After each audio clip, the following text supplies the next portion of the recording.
Rising India news 24। सिखाया ही नहीं। आपने मुझे कभी बताया ही नहीं कि भगवान श्री कृष्ण कौन थे।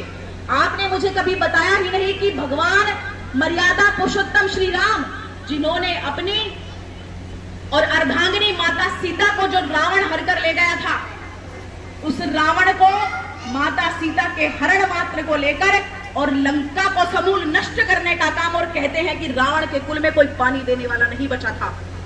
ऐसे लंका के राजा रावण के पूरे कुल का नाश करने वाले मर्यादा पुरुषोत्तम भगवान श्री राम कौन थे, ये हमको अपनी बेटियों को बताना पड़ेगा। तो मेरा आप सबसे इतना ही कहना है कि आज की हवा और पानी ऐसी है कि हमको अपनी बेटियों को मॉडर्न बनाने की आवश्यकता नहीं है। हमको अपनी बेटियों को डांस सिखाने की आवश्यकता नहीं है। हमको अपनी बेटियों को कोई अन्य क्रियाकलाप सिखाने की आवश्यकता नहीं है, पर हमको अपनी बेटियों को देश की सेवा, धर्म की रक्षा और धर्म परायणता सिखानी ही पड़ेगी। हमको अपनी बेटी को संस्कार सिखाना ही पड़ेगा।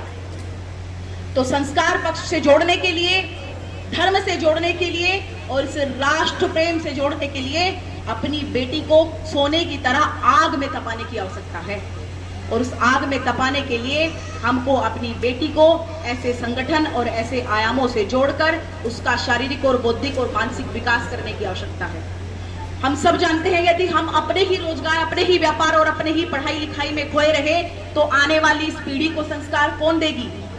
जब उन बेटियों के पास आंचल ही नहीं बचेगा तो ये छोटी युवा पीढ़ी कौन से आंचल में बैठकर और जो दुनिया की कड़ी धूप है उस धूप से बचकर अपने माता के आंचल की छाया कैसे लेगी।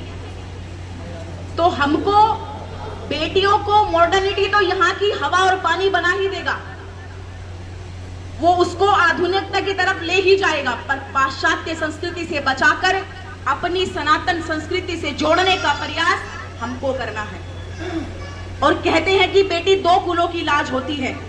अगर आप अपनी बेटी को संस्कार देंगे, शिक्षित बनाएंगे और उसके अंदर सुरक्षा का भाव भरेंगे तो वह एक नहीं दो कुलों को सुरक्षित करेगी, वह दो कुलों को संस्कारित करेगी। तो इतना ही कहते हुए आप सबसे पुनः निवेदन है, अपनी बेटियों को अंतर्राष्ट्रीय हिंदू परिषद की महिला शाखा राष्ट्रीय महिला परिषद ओजस्विनी से जोड़िए और इस संगठन से जोड़कर अपनी बेटी को उनकी स्वयं की सुरक्षा सुनिश्चित करने के साथ साथ इस देश में रहने वाली देश और दुनिया का सबसे तेजी से उभरता हुआ news channel rising India news 24 channel को सब्सक्राइब करें, लाइक करें और वीडियो को शेयर करें।